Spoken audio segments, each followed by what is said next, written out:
Oke baik, salam jumpa teman-teman. Sebelumnya perkenalkan, nama saya Carlos Rumamina.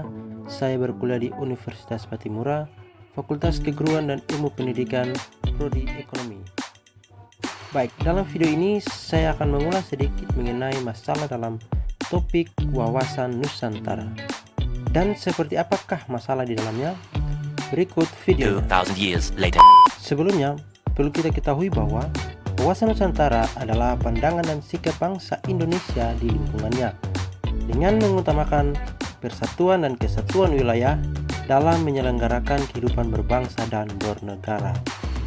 Nah, jadi di sini terdapat satu masalah yang akan saya coba bahas yang berkaitan dengan wawasan Nusantara, yaitu kasus sengketa budaya. Nah, kasus sengketa budaya ini terjadi antara Indonesia dan Malaysia, teman-teman. Di mana perdebatan tersebut mengenai asal-usul kain batik nih, teman-teman. Jadi di sini Malaysia mengklaim bahwa batik ini asalnya dari Malaysia, entah apa alasannya, tetapi hal itu membuat Indonesia langsung bergerak cepat untuk menanggapi hal tersebut, mengingat batik jelas-jelas merupakan warisan budaya Indonesia. Dan perlu teman-teman ketahui bahwa kasus ini terjadi pada tahun 2008 silam, teman-teman. Saat itu presiden yang masih menjabat yaitu Bapak Susilo Bambang Yudhoyono. Dan karena kasus tersebut, pemerintah Indonesia tidak tinggal diam. Pemerintah Indonesia langsung bergerak cepat mendaftarkan batik di dalam jajaran daftar representatif budaya tak benda waris manusia UNESCO.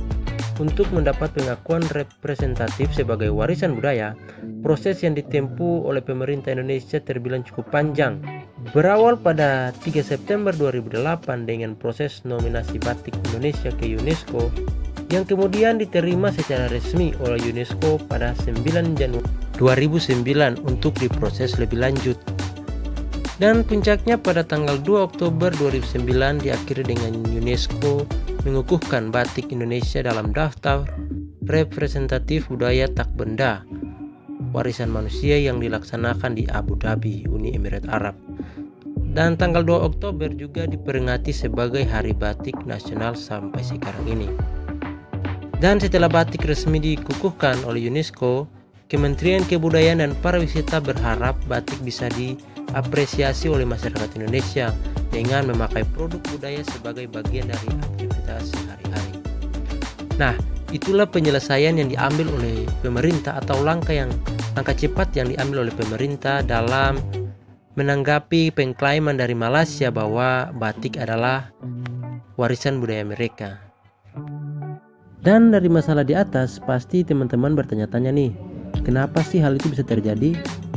Dan menurut hasil penelusuran saya, hal ini disebabkan karena kurangnya pemahaman bersama soal adanya persamaan baik secara regional maupun geografis antara negara Indonesia dan Malaysia. Dan kedua negara ini pun mempunyai ikatan budaya pada masa lalu yang sudah lama terbentuk. Nah, karena adanya ikatan budaya tersebut, sehingga praktek dan budaya antara negara Indonesia dan Malaysia ini mempunyai kesamaan atau mirip, namun ada sedikit perbedaan.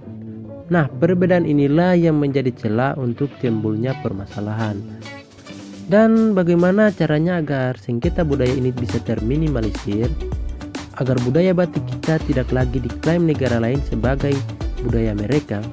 Di sini saya mempunyai salah satu cara yang bisa dilakukan oleh warga negara Indonesia, terkhusus pemerintah yang mempunyai peran yang penting.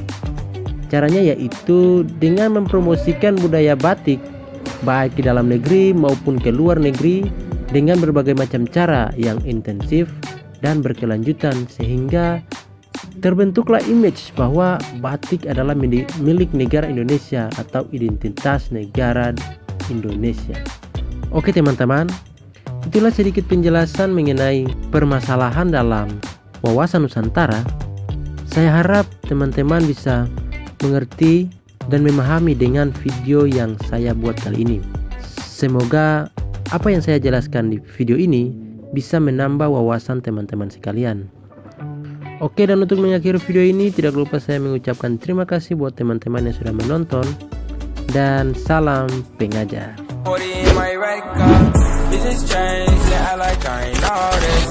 getting money, nigga,